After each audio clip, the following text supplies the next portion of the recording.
নয়াপল্টনে বিএনপির আড়ম্বরপূর্ণ শ্রমিক সমাবেশ, অন্তর্বর্তী সরকারকে অনির্দিষ্টকাল সমর্থন অযৌক্তিক বললেন তারেক রহমান। জনগণের স্বার্থ রক্ষার আহ্বান। স্বাধীনতা প্রিয় জনগণ মনে করে করিডোর দেওয়া না দেওয়ার বিষয় সিদ্ধান্ত আসতে হবে জনগণের কাছ থেকে। মহান মে দিবসে বর্ণাঢ্য র্যালি, শ্রম সংস্কার কমিশনের রিপোর্ট বাস্তবায়নে সচেষ্ট সরকার বললেন প্রধান উপদেষ্টা। কিছু কাগজ দলিল থাকার না থাক, এই কমিশনের যে রিপোর্ট আছে এটুকু যদি আমরা বাস্তবায়ন করতে পারি তাহলে নতুন বাংলাদেশের ভিত্তি রচনা হয়ে গেল। নির্বাচন কমিশন সংস্কার প্রস্তাবে ইসির সুপারিশের কঠোর সমালোচনা এনসিপির। নেতারা বললেন লোক দেখানো ভোটের দিকে হাঁটছে কমিশন। ক্ষমতায় গেলে নারীদের নিরাপদ কর্মস্থলের আশ্বাস জামায়াত আমিরের। মালিক শ্রমিককে পরস্পরের পরিপূরক হয়ে কাজ করার আহ্বান।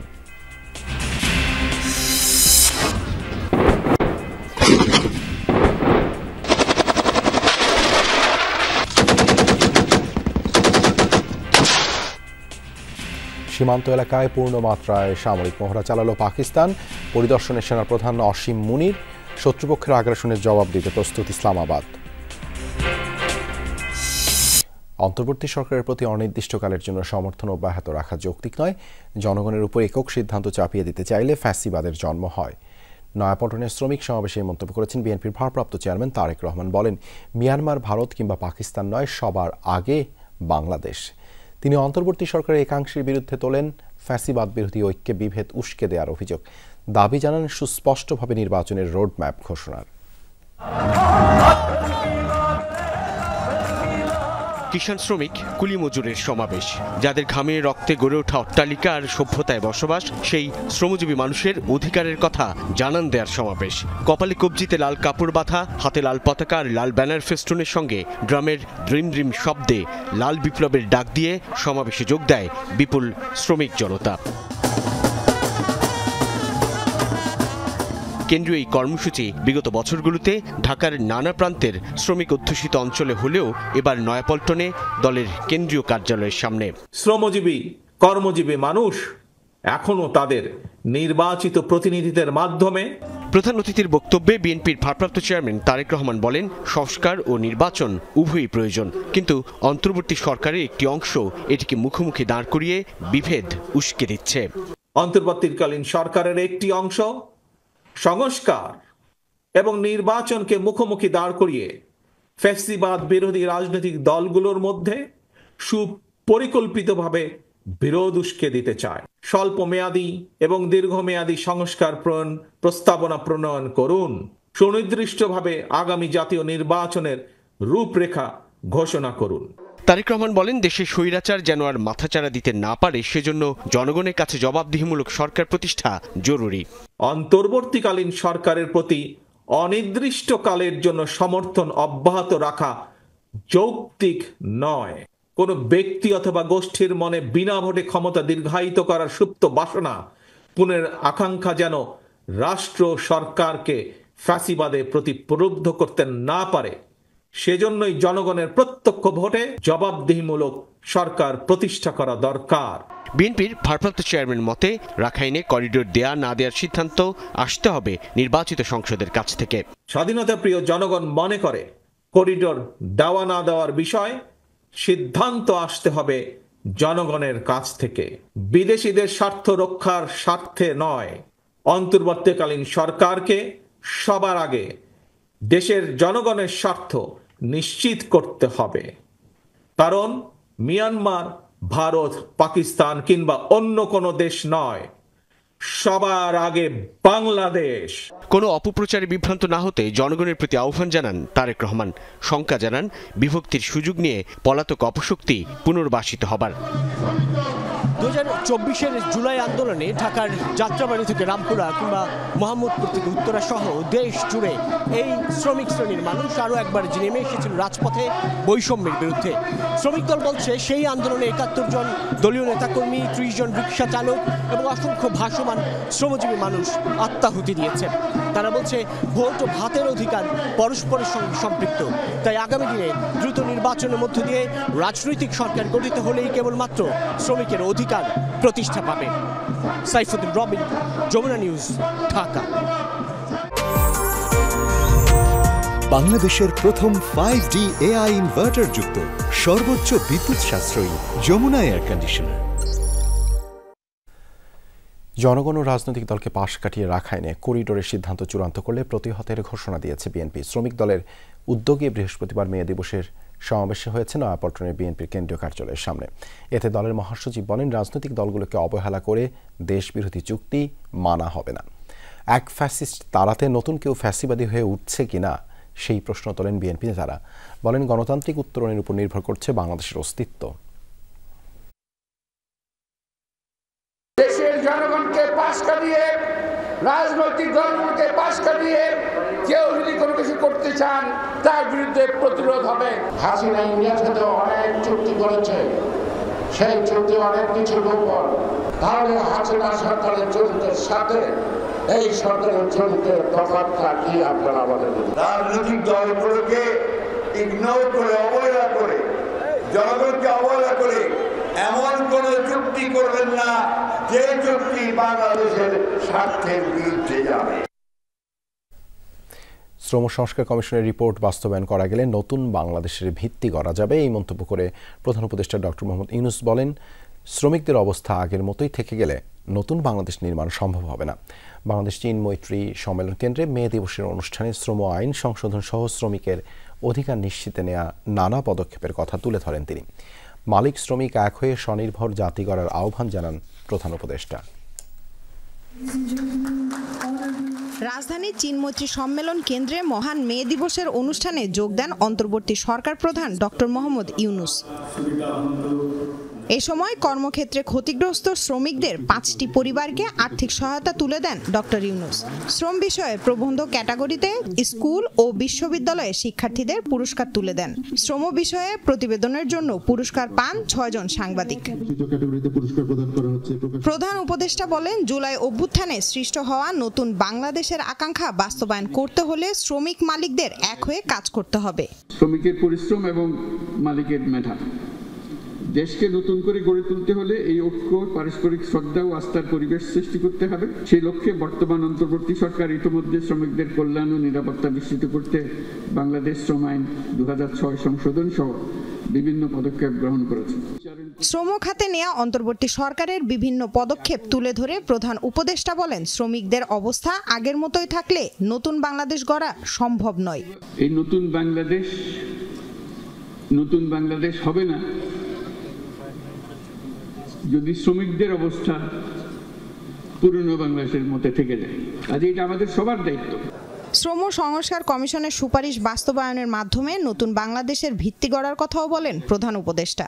আমাদের দায়িত্ব হলো আশু করণীয়গুলো দিয়ে যাত্রা শুরু করা, এগুলো করণীয়গুলো সমাপ্ত করার পরে কঠিনগুলো আস্তে আস্তে আমরা রওনা হব। কিন্তু এটা বাস্তবায়ন না করে জাতির কোনো গত্যন্তর নাই। এই নতুন বাংলাদেশ গড়তে হলে আর কিছু কাগজ দলিল থাকার না থাক, এই কমিশনের যে রিপোর্ট আছে এটুকু যদি আমরা বাস্তবায়ন করতে পারি তাহলে নতুন বাংলাদেশের ভিত্তি রচনা হয়ে গেল। অনুষ্ঠানে শ্রম সংস্কার কমিশন সংশ্লিষ্টরা জানান, শ্রমিকদের নিয়ে নতুন করে কাজ শুরু হয়েছে। দক্ষতা অনুযায়ী তৈরি করা হচ্ছে কর্মসংস্থান অধিদপ্তর। পর্যায়ক্রমে সংস্কার প্রস্তাবগুলো বাস্তবায়নের কাজ শুরু হবে। পরে শ্রমিকদের নিয়ে বানানো মঞ্চ নাটক উপভোগ করেন অন্তর্বর্তী সরকার প্রধান ডক্টর মোহাম্মদ ইউনূস। লামিয়া তিথি, যমুনা নিউজ, ঢাকা। মহান মে দিবস উপলক্ষে রাজধানীতে অনুষ্ঠিত হল র্যালি সহ নানা আয়োজন। বৃহস্পতিবার সকালে মানিক মে এভিনিউয়ের র্যালিতে যোগ দেন শ্রম উপদেষ্টা অবসরপ্রাপ্ত brigadier general doctor M Shakhawat Hossain. মহান মে দিবস এবং জাতীয় পেশাগত স্বাস্থ্য ও সেফটি দিবস উপলক্ষে আয়োজিত র্যালির শুরুতেই বেলুন ও পায়রা উড়িয়ে উদ্বোধন করেন তিনি। উপদেষ্টা বলেন, শ্রমিকদের অধিকার নিশ্চিতে অন্তর্বর্তী সরকার যে প্রক্রিয়া শুরু করতে পেরেছে তাতে একটি বড় প্রভাব সৃষ্টি হবে। মালিক শ্রমিক এক কাতারে দাঁড়ালেই পাল্টে যাবে সমাজের চিত্র। উপদেষ্টা জানান, শ্রমিকদের বেতন ভাতা সহ নিরাপত্তা ব্যবস্থা নাজুক হওয়ায় আন্তর্জাতিক শ্রম সংস্থা ILOর নিষেধাজ্ঞা ঝুঁকিতে ছিল দেশ। এম শাখাওয়াত হোসেন বলেন, অন্তর্বর্তী সরকার শ্রমিকদের অধিকার নিশ্চিতের পাশাপাশি সার্বিক অবস্থা পরিবর্তনের চেষ্টা করছে। অনেক মালিকের গাফিলতি আছে, অনেক মালিক এই শিল্পকে অনেক আগিয়ে নিয়ে গেছে। তো কাজেই মালিক মজদুর এক না হওয়া পর্যন্ত একটা ভালো পরিবেশ তৈরি হয় না, যেটা সরকারের তরফ থেকে আমরা চেষ্টা করছি। এবং অন্তর্বর্তীকালীন সরকারের প্রচেষ্টাই হচ্ছে হিউম্যান রাইট এবং মজদুরের ন্যায্য দাবি এবং ন্যায্য পাওনা দাবি করার জন্য না লাগে, যে তার ন্যায্য পাওনাটার জন্য পায়, মাসের শেষে তার বেতনটা যেন পায়, তার বেতন ভাতা পায়। নির্বাচন ব্যবস্থা সংস্কার কমিশনের প্রস্তাবে ইসি যে সুপারিশ পাঠিয়েছে এর কঠোর সমালোচনা করেছেন এনসিপি নেতারা। জাতীয় নাগরিক পার্টির প্রধান কার্যালয়ে বৃহস্পতিবার দলের শ্রমিক উইংয়ের আলোচনা সভায় বক্তব্য রাখেন কেন্দ্রীয় নেতারা। বলেন, বর্তমান নির্বাচন কমিশন কোনো সংস্কার চায় না, লোক দেখানো ভোটের দিকেই হাঁটছে তারা। তাই নির্বাচন কমিশন পুনর্গঠনের দাবি এনসিপির। দলের নেতারা বলছেন, শ্রমিকদের আজীবন ব্যবহার করা হয়েছে বিভিন্ন দলের ক্ষমতায় আসার অস্ত্র হিসেবে, কিন্তু তাদের স্বার্থ দেখেনি কেউ। এমনকি নির্বাচন কমিশনও তাদের ব্যাপারে উদাসীন। মালিকদেরকে কিভাবে পুষিয়ে, মালিকদেরকে কিভাবে ফুলিয়ে ফাঁপিয়ে বড় করা যায় দলীয় পদ পোস্ট দিয়ে, আর সেই মালিকদের অধীনে যারা কাজ করে তাদেরকে দলদাস হিসাবে ব্যবহার করে যে বাংলাদেশের অর্থনীতি দাঁড় করানো হয়েছে, এটা অচিরেই ধসে পড়বে। পৃথিবীর যে প্রান্তে আমাদের রেমিটেন্স যোদ্ধারা রয়েছে তাদের প্রতি আমাদের সম্মান জানানোর জন্য আমরা চাই আগামী নির্বাচনেই তাদের ভোটাধিকারকে স্বীকৃতি দিতে হবে। জামায়াত ক্ষমতায় গেলে নারীরা তাদের যোগ্যতা ও যথাযথ সম্মান নিয়ে কর্মক্ষেত্রে কাজ করবে। অতীতের যে কোনো সময়ের তুলনায় কর্মক্ষেত্রে বেশি নিরাপদ থাকবেন, এই আশ্বাস দিয়েছেন জামায়াত ইসলামের আমির ডক্টর শফিকুর রহমান। পল্টন মোড়ে জামায়াত ইসলামের অঙ্গ সংগঠন বাংলাদেশ শ্রমিক ফেডারেশন আয়োজিত সমাবেশে যোগ দিয়ে বৃহস্পতিবার এসব কথা বলেন তিনি। ডক্টর শফিক বলেন, শ্রমিকরা বিভিন্নভাবে নির্যাতিত ও অধিকার বঞ্চিত, তাদের শ্রমের যথাযথ মূল্যায়ন করা হয় না। একই সাথে শ্রমিকরা চাঁদাবাজদের জুলুমের শিকার। জামায়াত আমির বলেন, পরস্পরের জন্য কাজ করতে হবে। মালিক শ্রমিক উভয় পক্ষকে ভালোবাসার ভিত্তিতে দেশ ও সমাজকে গড়ে তোলার আহ্বান জানান তিনি। সমাবেশে জামায়াত নেতারা বলেন, ইসলামী বিধান অনুযায়ী নিশ্চিত করতে হবে শ্রমিকের অধিকার। জামাতে ইসলামী ক্ষমতায় গেলে মহিলাদের আর কোনো কাজ করতে দেবে না, ঘর থেকে বের হতে দেবে না। আমরা আমাদের এই বোনদেরকে নিশ্চয়তা দিচ্ছি, তারা তাদের যোগ্যতা এবং পছন্দ অনুযায়ী কর্মক্ষেত্রে কাজ করবেন। এখন তাদের কোনো সম্মান নাই, তাদের কোনো মর্যাদা নাই এবং তাদের কোনো নিরাপত্তা নাই। সেই রাষ্ট্রে ইনশাআল্লাহ তাদের মর্যাদা আমরা কায়েম করব, তাদের নিরাপত্তাও নিশ্চিত করা হবে।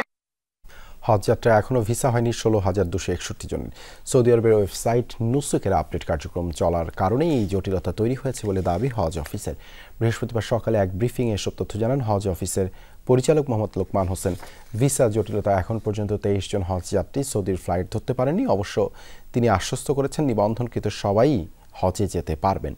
সংকট কাটাতে চিঠি দেয়া হয়েছে সৌদি কর্তৃপক্ষকে। দ্রুত সময়ের মধ্যে ভিসা পাবেন শতভাগ হজযাত্রী। বৃহস্পতিবার সকাল 10টা পর্যন্ত 27টি ফ্লাইটে সৌদি আরব পৌঁছেছেন 11,060 জন মুসল্লি। রাত পর্যন্ত এ সংখ্যা ছাড়িয়ে যাবে 15,000। এবারের হজযাত্রায় সরকারের ব্যবস্থাপনায় সন্তুষ্টি প্রকাশ করেছেন মুসল্লিরা। সার্বিক ব্যবস্থাটা অত্যন্ত ভালো, আমরা সরকারি ব্যবস্থাপনা যাচ্ছি, আলহামদুলিল্লাহ বেশ ভালো আছে। যে ওই একটু যেন মল্লাম সাহেবরা আমাদের কিছু বেশি আগে নিয়ে আসছে। পাসপোর্টটা জমা নিল, তখন যদি আমার ভাই মেট্রিক নিত তাহলে আমার তো এই ভোগান্তিভুক্ত হতো না। আমি এক সপ্তাহ ধরে ভোগান্তিভুক্ত হচ্ছে, আমার ভিসা নাই, টিকিট নাই। আজ সকাল 10টা 10 মিনিট পর্যন্ত মোট 27টি ফ্লাইট ঢাকা থেকে সৌদি আরবের উদ্দেশ্যে রওনা হয়েছে। এই 27টি ফ্লাইটে এখন পর্যন্ত 11,060 জন হজযাত্রী সৌদি আরবে পৌঁছেছেন এবং আজকের দিনে মোট 10টি ফ্লাইট রয়েছে।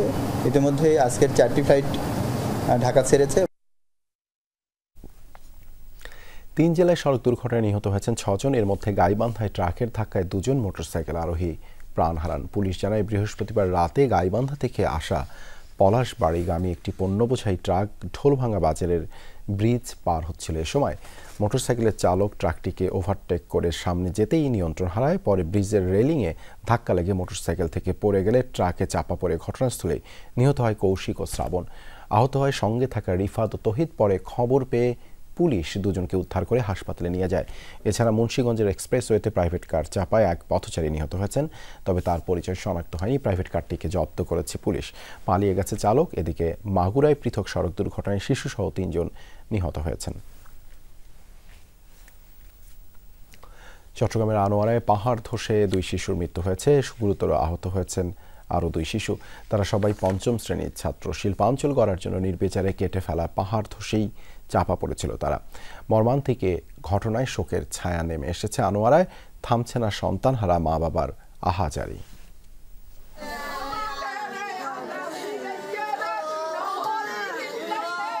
সন্তানকে হারিয়ে এভাবেই শোকে মূর্ছা যাচ্ছিলেন মা।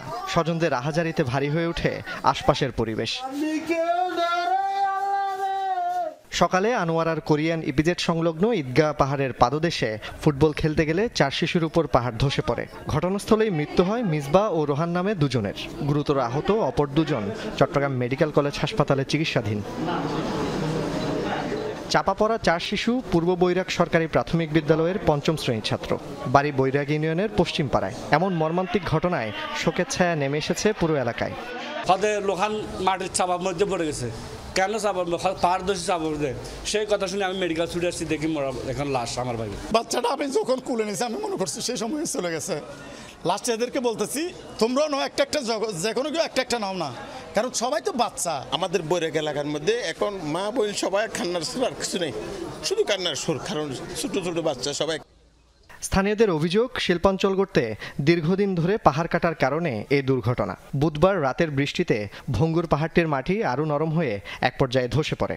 পাহাড়টা এই অনিয়ন্ত্রিতভাবে কাটা হচ্ছে, যার কারণে সেই কারণে ওই পাহাড় ধসে ওরা বাচ্চারা এখানে ধসে গেছে। যথাযথ কর্তৃপক্ষের অবহেলার কারণে আমার 2টা বাচ্চা আজকে চলে গেল। এত বড় কাহিনী হয়ে যাবে এটা ভাবতে পারিনি। তাদের এই অসতর্কতার কারণে সমস্যা হয়েছে। ঘটনাস্থল পরিদর্শন করেছে পুলিশ। ঘটনা তদন্ত করে প্রয়োজনীয় ব্যবস্থা গ্রহণের আশ্বাস তাদের। আমাদের টিম ওখানে আছে, আমরা তদন্ত করে দেখছি ওখানে আসলে প্রকৃত ঘটনা কী করছে, কাদের লাইবিলিটি আছে, কারা এর জন্য কোনো দায়ী কিনা সেই বিষয়ে আমরা তদন্ত করে দেখছি। জুবাইদ ইবনে শাহাদাত, যমুনা নিউজ, চট্টগ্রাম। ঝিনাইদহে এক মৃত ব্যবসায়ীর জানাজায় বাধা দেওয়ার অভিযোগ উঠেছে তার পাওনাদারদের বিরুদ্ধে। শৈলকুপা উপজেলার সিদ্ধি গ্রামে এই ঘটনা ঘটে। স্থানীয়রা জানায় মৃত বশির দীর্ঘদিন ধরেই গরুর ব্যবসা করতেন।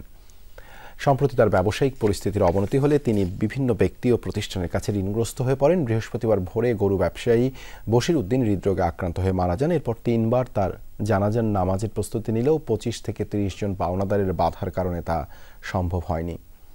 খবর পেয়ে পুলিশ ঘটনাস্থলে গিয়ে দুপক্ষের সাথে আলোচনা করে 12 ঘন্টা পর সন্ধ্যা 7:30টার দিকে জানাজার ব্যবস্থা করে।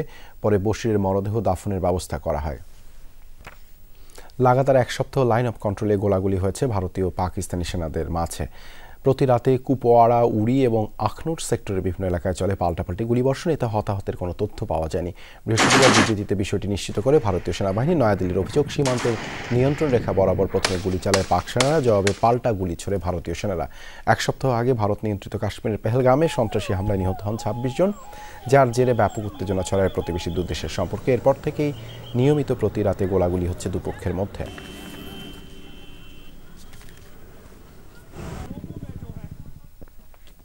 ভারতের সাথে উত্তেজনার মধ্যে সীমান্ত এলাকায় সামরিক মহড়া চালিয়েছে পাকিস্তান। দেশটির বিভিন্ন গণমাধ্যম জানায় শত্রুপক্ষের যে কোনো আগ্রাসনের জবাব দিতে প্রস্তুত। দেশটির সেনারা এমন বার্তা দিতেই চালানো হয়েছে মহড়া। ট্যাঙ্ক, কামান ব্যবহারে নিজেদের দক্ষতা দেখান সামরিক বাহিনীর সদস্যরা। পূর্ণমাত্রায় এই মহড়া পরিদর্শন করেন দেশটির সেনাপ্রধান জেনারেল অসীম মুনির। এই মহড়া পাকিস্তানের ঝিলম এলাকার। ভারতের সাথে যুদ্ধের দামামার মধ্যেই নিজেদের সক্ষমতা ঝালাই করে নিচ্ছেন পাক সেনারা। বিভিন্ন পাকিস্তানি গণমাধ্যম জানায় ঝিলমের তিল্লা ফিল্ড ফায়ারিং রেঞ্জে অনুষ্ঠিত হয়েছে মহড়া। এতে নিজেদের শক্তিমত্তা প্রদর্শন করেছেন পাকিস্তানের সেনারা। মহড়ায় ছিল ট্যাঙ্ক, কামান সহ নানা অত্যাধুনিক সমরাস্ত্রের প্রদর্শনী। দেশটির সেনাবাহিনীর মিডিয়া উইং জানিয়েছে সামরিক বাহিনীর বিভিন্ন ইউনিটের সদস্যরা অংশ নিয়েছেন এক্সারসাইজ হ্যামার স্ট্রাইক নামের অনুশীলনে।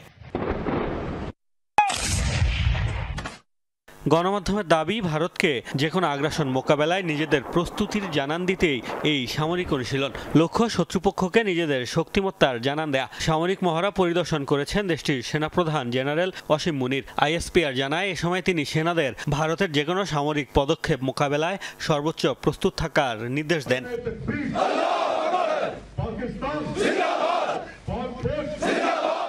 পাকিস্তানের সাথে চলমান উত্তেজনার মধ্যে সম্প্রতি আরব সাগরে যুদ্ধ জাহাজের মহড়া চালিয়েছে ভারতও।